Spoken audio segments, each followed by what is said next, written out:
Hey, Solace, Agent Solo, Matt Rice here. Another week of crowdfunding games that are solvable that I'll present to you that I've found throughout the week. Anything I miss here, please let me know as always in the comments. Subscribe if you want to see more. I do this every week, plus the odd playthrough and unboxing. And here we go. This week I'm starting a little bit different. I'm starting with Gamecrafter because Dustrunners, which is the sequel to Dustrunner, is up on crowd sale very soon. Probably when you watch this, it might be already up. So I'm a day away from this. So this is starting on June 23rd. And there's like one of those small tin games from Gamecrafter. And the first one was very popular. And you can always still get the first one. And in fact, you can get the first one in this crowd sale coming up as well. And it gives you the whole thing what's going on. So this is an expansion for Dustrunner. Requires a copy of Dustrunner in order to enjoy it. Um, and we've got 12 new exploration cards. So I believe it's one of those games. I don't have this one. I have Iron Helm, and I think it's somewhat similar mechanical wise, where you draw two cards and you choose which path you're going to go. Draw two cards. You see one, and you push your luck to see if you want to see the second one or not. And consequences because of that. It's all about outrunning some raiders on this one, trying to get to the end before the raiders catch up to you. So there's 12 new exploration cards. I'll come back to this side in a period. You get some more vehicle options to choose your vehicle at the start of the game. So different type of ammo, fuel, and health combinations and different bonuses. There's a new radiation mechanic has been added. This creates another level of tension and strategy to the game. It's fantastic. Modification cards that you can switch up as the game goes on or what you start with. You can even have hard mode. The path says there's one side standard good in the one called hardcore mode. There's even towns that you can stop at now to get extra victory points or to do certain trades. And there's a couple of promos for Tin Helm, Tin Realm in here as well. And there's a few videos here. We've got a couple here. And this is from Game Night, who actually had their own game come up, a Crypt Crawler, which I'm keen to try out myself too one day. But he's done a couple of playthroughs as well as Jason Glover himself, the designer, go through it.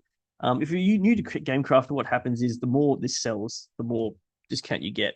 So everyone will get this discount. So it's not like the first person only gets 4%, and then the 80th person gets 33%. Everyone gets that as far as I'm aware. So that's how it worked last time I did it. So you can get Dustrunners here. It can be all the way up to 48% off if you get over 1,000 copies sold. And Dustrunner itself is also available. And again, up to 45% off 1,000 copies are sold. It's even just 22% off for the first person to get it. So that's great. And you can even get a game mat that's available. This is a well. You place your order in. Another somewhat news too. This is not quite out yet. D-Day Dice Pacific, a new standalone with also another expansion. So this is like a standalone base set. I've got the second edition D-Day Dice where it's at Normandy. This one's coming out soon, 28th of January, I've been told. And on the BGG site here, talks about like there's different type of dev diaries here, but you can get the USA division, you can get UK, you can get Australia, which I'm pretty happy for. You can get India, all the so certain armies that fought in the Pacific. So keep an eye on that one, 28th of January. Alrighty, the first game on Kickstarter I've got is the Wayfarer Roll and Write Road Trip Around the World. 147 backers. It's a roll and write exploration game by Dice Tiki. €3 gets you the tourist level, €8 gets you a seasoned backpacker, €33 gets you Globetrotter. Not every place you visit and create a travel journey of a true wayfarer. It's a print and play game. So they send you all the digital files. You need one A4 page per player. You need a color version, also a low ink version. You need 4 stand 6-sided dice for all players and 1 pencil. So you roll a dice, choose 3 of those dice. You've chosen those to mark lands in a line, add mark lands to your list. I see collecting like different lands you've traveled. Sounds like a nice travel game itself, simple filler game. It looks like it's solvable. They've got previous games here that they're promoting as well if you want to add them on. Okay, next I've got is Pixels and Polygons by BD Games on Gamefound. It is just funded with 358 backers. Now, last I looked at this, it said 2 to 4 players. And as I was doing this check today, even it now says 1 to 4. So whether they've unlocked something or they've added 1 to 4. I swear it said 2 to 4. Yeah, down here it says 2 to 4. So where the solo comes into it, we'll find out. We'll read through. It does have solo tag. So dive into the realm of video game development as you guide your studio in crafting the next gaming sensation. So it's got a lot of Easter eggs of like games that are similar in their pictures and art. That they're somewhat mimicking. Oh, excuse me. Pixels and Polygons offers an original take on worker placement. And I think Rado's got to play through this. I remember seeing it pop up on my YouTube channel. So €39 for the Gamefound exclusive edition. So don't think that's too bad. These are some of the solo mode. It's unlocked at 500 backers. Right. What are we up to now? 358. So it's not too far off unlocking solo mode. That's why it's popped up. This is what you get in the box. There's 20 game cards, 120 upgrade cards, 8 player boards, 12 developers, 24 transparent cubes, 8 custom dice, board and modules, tokens, etc. Here's the shipping. The gameplay is underneath all that. Move around opponent developers through Hex Track. Okay. Collect bonuses for your video games such as quality, fans, and genres. Okay, move twice with Crunch if you can handle the consequences. Ooh. Customize the game by upgrading cards. Okay. Games with specific programs could score trends, granting additional quality. I like the gaming idea. Whether it comes off for me, I don't know. Contact research to enhance the strength of your developers, cards, and marketing. Yeah, cool. And there's a tabletop simulator demo, which is fantastic. Yes, Rado's done one. So I thought so if you want to check that out. Alrighty, next game I've got for the week is La Patisserie Rococo. This is doing quite well. 1,118 backers. The next evolution of classic Rococo by Louis and Stefan Schmaltz. Eagle Games. Got $45 for the English version, French version, Dutch version. So that's 1 to 5 players. Welcome to France during the reign of King Louis XV. You and your rival pastry chefs have been invited to create delicious pastries for the king's noble guests. A 1 to 5 player game designed by Louis, as I said before. You find new stuff. You also bake multiple pastry dishes.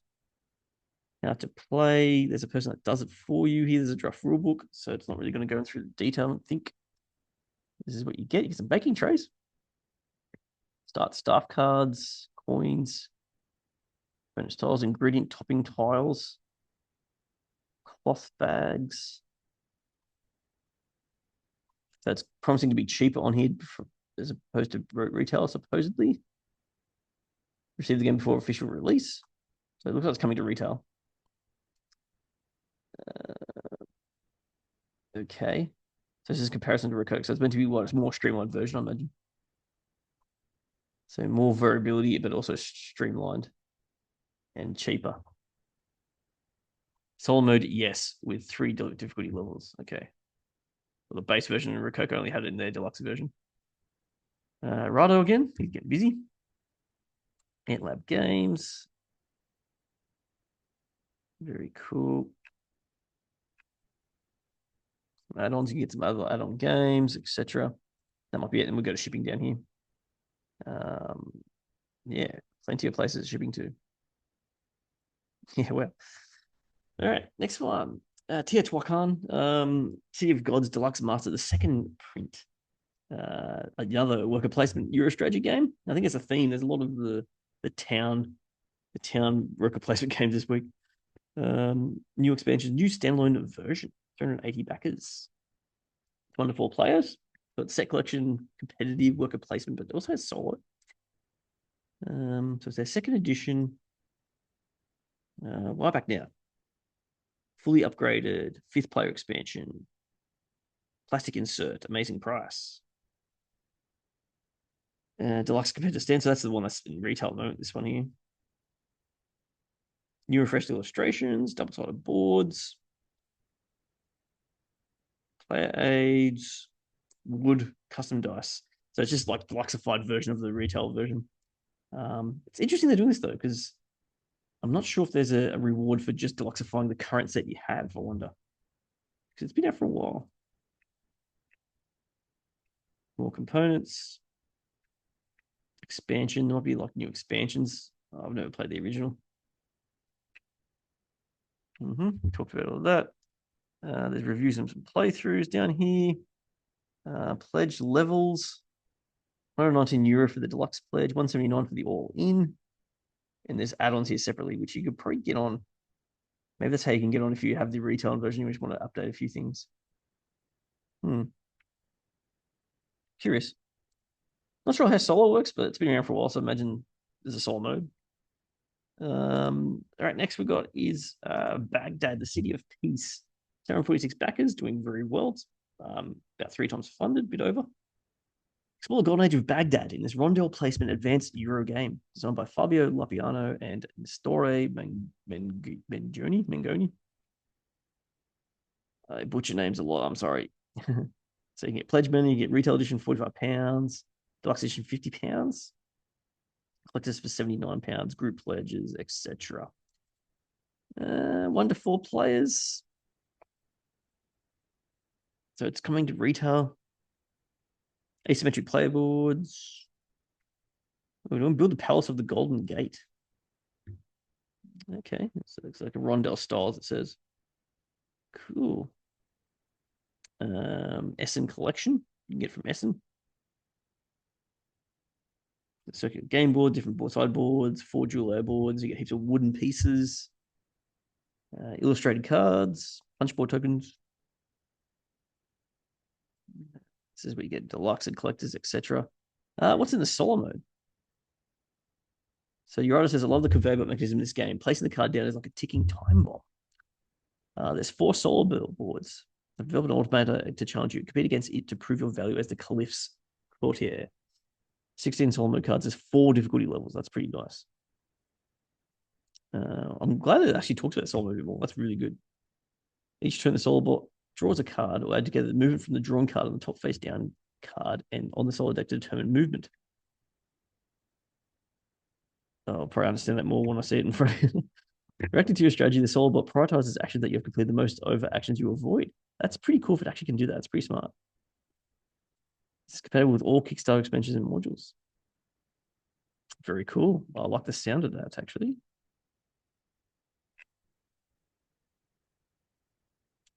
We'll go back over that again. You get sleeves, you get metal coins.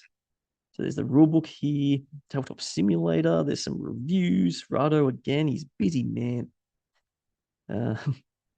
Board Game Buzz has done one. Alrighty, and shipping.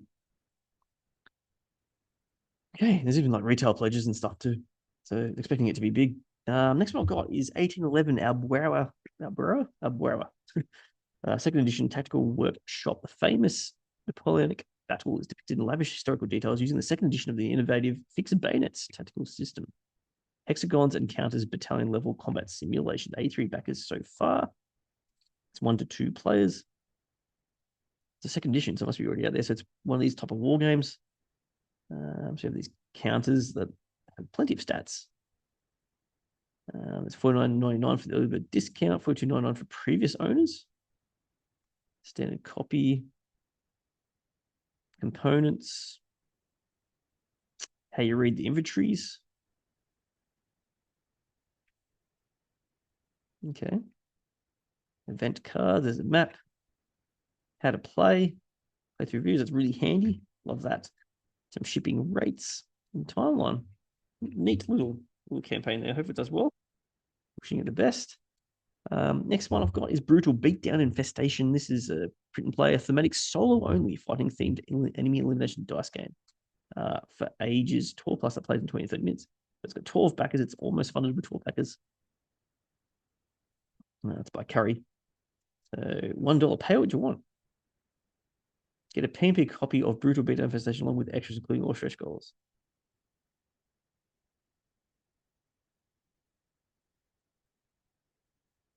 Yeah, so it's like a smallish game. So it's apparently print and play. That's pretty cool, good quality print and play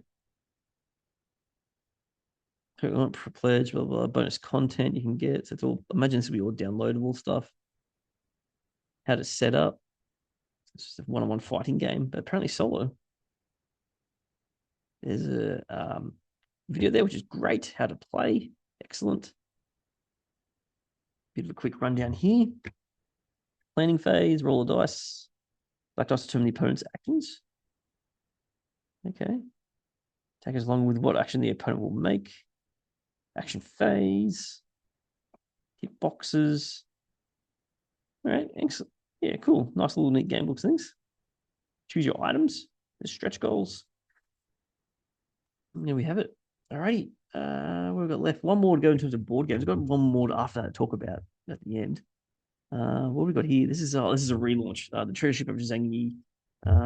Wonderful players has come back. It's now pledged at 218 backers. It's now at was that 10,000 yen? Or was it yuan? Not sure. My lack of knowledge in the economics is not helping. Let's have a look. So we've got a couple of videos here. Sail the mighty seas in Asia as a commander in the Zheng fleet.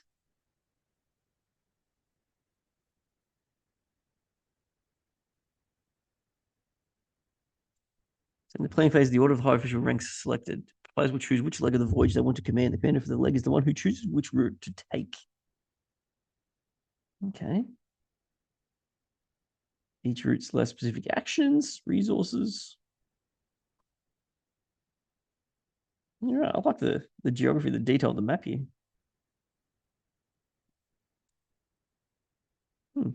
There's a rule book there as well. The components what you get, stretch goals, previews here. Someone's most anticipated, which is really good. Some shipping details. A bit of a timeline. Cool. All right, and the last thing I want to talk about, Dice Tower Gamefound 2025. So this is like a raising funds for the Dice Tower for their podcast. You haven't watched them before. I'm sure a lot of people know about them. If you know about me, you know about these guys probably. And they do a lot of like podcasts and talk through things and little play events, specifically in America. What I'm curious about here is that, so this is on Gamefound. Normally it's on Kickstarter. It normally gets a lot more backers than this. And I've heard things that some people are a bit disappointed that they didn't get the rewards before. I got my rewards when I backed last time. I ended up going for some promo packs, which I split with a couple of people in Australia. That's probably the way to go about it. Get a promo pack or I know they like to promote like, oh, how about you just donate to us? Don't worry about the promo packs. It's not for that. I don't kind of agree with that stuff. I don't get paid much here. I don't, maybe I should get on Kickstarter and go, hey for me, and I'll do this and that. To each their own. Good luck to them. But I'm just a bit worried like that there's no updates. They're not really talking in the comments. And there's a lot of people, if they have a look at it, and I've been looking at it, there's a lot of people talking about, what's going on, things like that. So it's something needs to be addressed here. But generally, like what they do, if you're not used to these, they will asking for like kind of donations for their like podcasts and stuff like that, so that you can get little things like dice and component bins. You can also get like promos, which is what I'm getting to. That's another one thing for me. They haven't released what the cards are for the promos, or even what the games are for some of them. It makes it a bit rough. Like I don't know what's happened here. I'll have to go back to the drawing board here. Anyway, that's just my 2 cents. I'll probably get in trouble for talking about this stuff because I don't want to be too negative with things. And their fellow peers of mine that review board games, everyone loves board games. So yeah, I'm not sure what's really happened here. I'd like to know if you have an idea, comment if you're involved with this stuff. I'll give you my thoughts, but maybe there's more to this, or or maybe we'll pick up as the days go on. There's 9 days still to go, and they're roughly halfway, so maybe I'll get there. Who knows? Right, Soloists, that'll do for the week. The Crush the Game first. Play solo.